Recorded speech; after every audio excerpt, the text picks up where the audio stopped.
क्या वाकई Bharatiya Janata party use and throw वाली रणनीति पर ही काम करती है?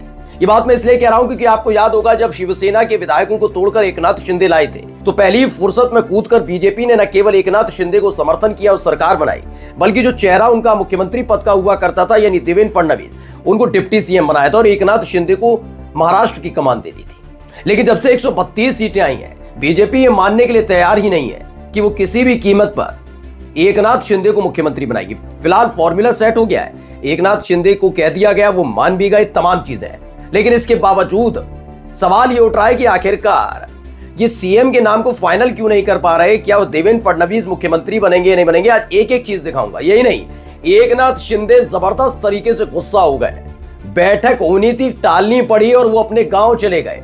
एक एक चीज क्या क्या वहां हुआ है पूरा इस वीडियो में आप समझिएगा। नमस्कार, मैं हूं प्रज्वल गौतम और आप देख रहे हैं खबर चौक। महायुति बेहतरीन प्रदर्शन, तो 57 सीटें हैं भाई एकनाथ शिंदे के पास, 132 सीटें बीजेपी के पास और 41 सीटें अजीत पवार के पास। अजीत पवार को मना लिया गया, शिंदे बाबू को भी मना लिया गया, लेकिन आखिरी वक्त पर शिंदे बाबू ने फिर से मोर्चा खोल दिया है। पहले मैं खबर दिखाने जा रहा हूं, हुआ क्या है। न्यूज 18 की खबर पढ़िए, रूठ गए एकनाथ शिंदे, इधर महायुति की बैठक टली, उधर अपने गांव के लिए निकले एक्टिव सीएम। दरअसल क्या था कि सारे के सारे दिल्ली पहुंचे थे, अजित पवार पहुंचे, देवेंद्र फडणवीस पहुंचे, एकनाथ शिंदे सब पहुंच गए, लेकिन आखिरी वक्त पर यह बैठक टल गई। लोगों को लगा कि एकनाथ शिंदे फिर से नाराज हो गए मुख्यमंत्री पद के लिए, लेकिन ऐसा नहीं है, वो मुख्यमंत्री पद के लिए नाराज नहीं है। जो वजह है वो आपको बताऊंगा, और क्या वाकई देवेंद्र फडणवीस मुख्यमंत्री बन रहे हैं या नहीं वो भी आप देख लीजिएगा। दरअसल ये हुआ कि बैठक होती है और बैठक में सीएम के नाम पर तो हो गया कि बीजेपी के खाते में होगा, वो बीजेपी बाद में फाइनल करेगी कि कौन सा नाम होगा। 2 अक्टूबर कहा गया है कि 2 दिसंबर को शपथ ग्रहण समारोह होगा, लेकिन आज 30 तारीख हो गई, अब तक कोई फाइनल नाम नहीं है। ये देवेंद्र फडणवीस को लेकर भी अनिश्चितता बनी हुई है कि वो बनेंगे नहीं बनेंगे, मुझे भी जहां तक लगता है नहीं बन पाएंगे, जो मैं पहले भी आपको बता चुका हूं। लेकिन एकनाथ शिंदे क्यों मोर्चा खोलकर बैठे हैं जरा समझिएगा। पहले इस खबर पर नजर दौड़ाइएगा। ये देखिए, दैनिक भास्कर की खबर है जिसमें लिखा है शिवसेना ने सीएम के बदले गृह और वित्त मंत्रालय मांगा है, भाजपा देना नहीं चाहती। शिवसेना नेता शिरासाट बोले शिंदे कल कोई बड़ा फैसला ले सकते हैं। यानी बैठक चल रही थी और खबर ये थी गृह मंत्रालय और वित्त मंत्रालय मांगा गया था। कहा गया था गृह मंत्रालय दीजिए, वित्त मंत्रालय दीजिए, मैं मुख्यमंत्री नहीं बन रहा हूं तो कम से कम ये तो होना चाहिए। लेकिन भारतीय जनता पार्टी की एक आदत है, वो अपने सहयोगियों को महत्वपूर्ण मंत्रालय देने से बचती है। जरूर खुश हो रहे थे, आपको याद होगा मोदी सरकार में शामिल किए गए एकमात्र सांसद अपनी पार्टी के यानी जीतन राम मांझी, बाद में जब उनको मंत्रालय दिया गया तो खुद ही कहने लगे मैं तो सर खोजाने लगा था कि कौन सा मंत्रालय दे दिया, एमएसएमई टाइप का कौन सा मंत्रालय मुझे दे दिया। ये यही करती है बीजेपी। बीजेपी चाहती है कि उनके अपने लोगों के पास ये मंत्रालय रहे, जिससे कल कोई अगर बड़ा फैसला लेना हो तो आसानी से लिया जा सकता है। अब आप कहेंगे वित्त मंत्रालय से, गृह मंत्रालय से कैसे लिया जाएगा? तो भारतीय जनता पार्टी की रणनीति हर कोई जानता है, कैसे विपक्ष के खिलाफ ईडी, सीबीआई, इनकम टैक्स का इस्तेमाल होता रहा। अब जब महाराष्ट्र की पुलिस ही बीजेपी के कोटे वाले किसी नेता के पास, विधायक के पास होगी, यानी वो मंत्री होगा, तो आराम से उस पुलिस का इस्तेमाल किया जा सकता है और करती रही है बीजेपी। ऐसे में शिंदे के विधायक और ऐसे में किसी भी कीमत पर अजित पवार के विधायक इधर उधर जाने से बचेंगे, तो किसी भी कीमत पर नहीं देना चाहती। पहले तो गृह मंत्रालय, दूसरा है वित्त मंत्रालय। वित्त मंत्रालय इसलिए वो बहुत महत्वपूर्ण हो जाता है, वो भी महाराष्ट्र का, क्योंकि देश की बड़ी राजधानी, आर्थिक राजधानी, वैसे तो कहते हैं दिल्ली राजधानी है, लेकिन कहा जाता है कि आर्थिक राजधानी जो है वो मुंबई है, यानी बहुत पैसा है जिस पर वित्त मंत्रालय महाराष्ट्र का है, तो समझ लीजिए वो कितना ताकतवर मंत्री होगा। अब उन पैसों का इस्तेमाल कहां, कैसे, किधर जगह करना है, ये वित्त मंत्री तय करेंगे। अब उनको कहीं विधायकों के ऊपर खर्च करना है नहीं करना, ये भी आराम से तय किया जा सकता है। यानी वित्त मंत्रालय और गृह मंत्रालय किसी भी कीमत पर देना नहीं चाहती। शिंदे इस बात से नाराज होकर कहां निकल गए? अपने गांव निकल गए। इसी खबर को दैनिक जागरण ने भी छापा लिखा, महाराष्ट्र में सरकार गठन में पेंच, भाजपा शिंदे को गृह विभाग देने को तैयार नहीं है किसी भी कीमत पर, कि हम गृह विभाग आपको नहीं देंगे।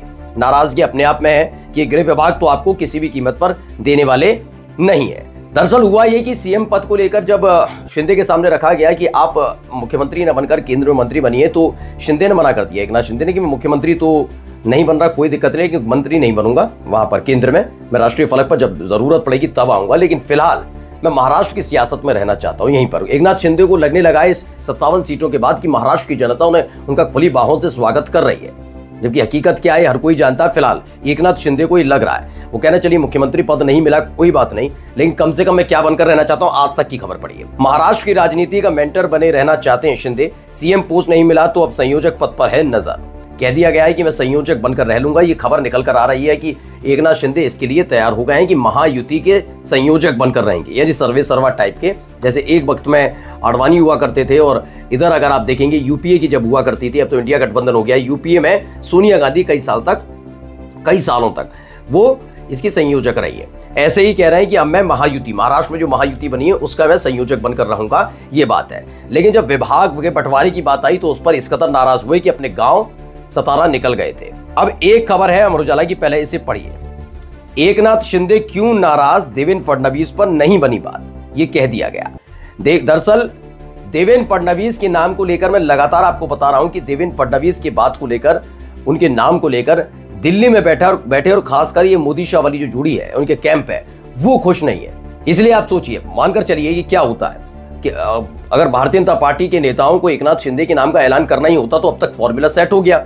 एकनाथ शिंदे सीएम नहीं बनेंगे, उन्होंने भी सरेंडर कर दिया, अजित पवार ने भी सरेंडर कर दिया, तो देवेंद्र फडणवीस है। लेकिन आप देखिए, जब से दिल्ली से लौटे हैं देवेंद्र फडणवीस, जो चेहरे पर मुस्कान उनके नजर आ रही थी, जब वो राज्यपाल के पास गए थे, अजित पवार भी गए थे, देवेंद्र फडणवीस भी गए थे और साथ में गए थे एकनाथ शिंदे, जब इस्तीफा देने गए थे तब मुस्कुरा रहे थे, गुलदस्ता दे रहे थे, मुस्कुरा रहे थे, काफी चीजें हो रही। दिल्ली पहुंचे तब भी मुस्कान थी, लेकिन जब से लौटे हैं तब से मुस्कान नहीं है, क्योंकि संकेत मिल गया है कि अभी नाम का खुलासा नहीं करेंगे। इसी ने देवेंद्र फडणवीस की बेचैनी को बढ़ा दिया है। देवेंद्र फडणवीस समझ गए हैं कि इस बार खेला होगा, क्योंकि इस बार उनके हाथ में मुख्यमंत्री पद नहीं आने जा रहा है। तो देवेंद्र फडणवीस को लेकर ये बात है, जो बैठक होनी थी वो बैठक टाल दी गई। खबर यह है कि अब महाराष्ट्र में अलग अलग राजनीतिक पार्टियां, यानी बीजेपी अलग, एकनाथ शिंदे की पार्टी अलग और अजित पवार की पार्टी अलग, ये तीनों पार्टियां अलग अलग अपनी अपनी पहले बैठक करेंगी।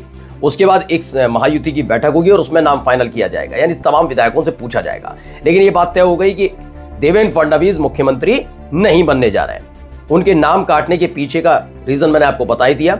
विनोद तावड़े, जो मोदी शाह के करीबी और राष्ट्रीय महासचिव हुआ करते हैं, उनकी एक वीडियो सामने आ जाना महाराष्ट्र के अंदर ही, उनके खिलाफ आरोप लगना, खुल्लम खुल्ला ये दिखा देना कि कैसे नोट बांटते हुए नजर आए, जो आरोप उन पर लगाए गए। जबकि गृह मंत्रालय देवेंद्र फडणवीस के पास है। देवेंद्र फडणवीस के लिए कहा जाता है कि वो आरएसएस के बेहद करीबी हैं। ऐसे में एक इशारा गया कि कहीं आरएसएस के इशारे पर विनोद तावड़े के जरिए मोदी शाह को संकेत तो नहीं दिया गया उन्हें बदनाम करने की, वो भी तब जब चुनाव होने वाला था उससे एक दिन पहले, यानी इफेक्ट डालने की पूरी कोशिश की गई।